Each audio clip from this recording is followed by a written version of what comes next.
So, ayan ang ating street food. Yan. Isang tuhog niyan is 180. Yan. Ayan, marami diyang mga isaw. May ulo ng manok. Ayan. Tapos meron din silang mga, alam mo ba, yung cheese rolls. Ayan, mga ganyan. Tapos meron din silang quick. So, ayan, mamimili kayo kung anong gusto nyo dyan. Ayan, di ba?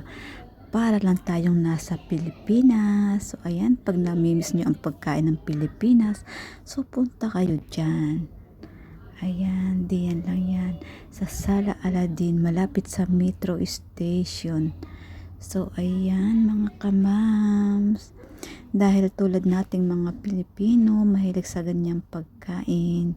Diba? Tapos, may sawsawang suka. Suwak na suwak sa panlasang Pilipino. So, ayan. Ayan tayo, umupo na tayo.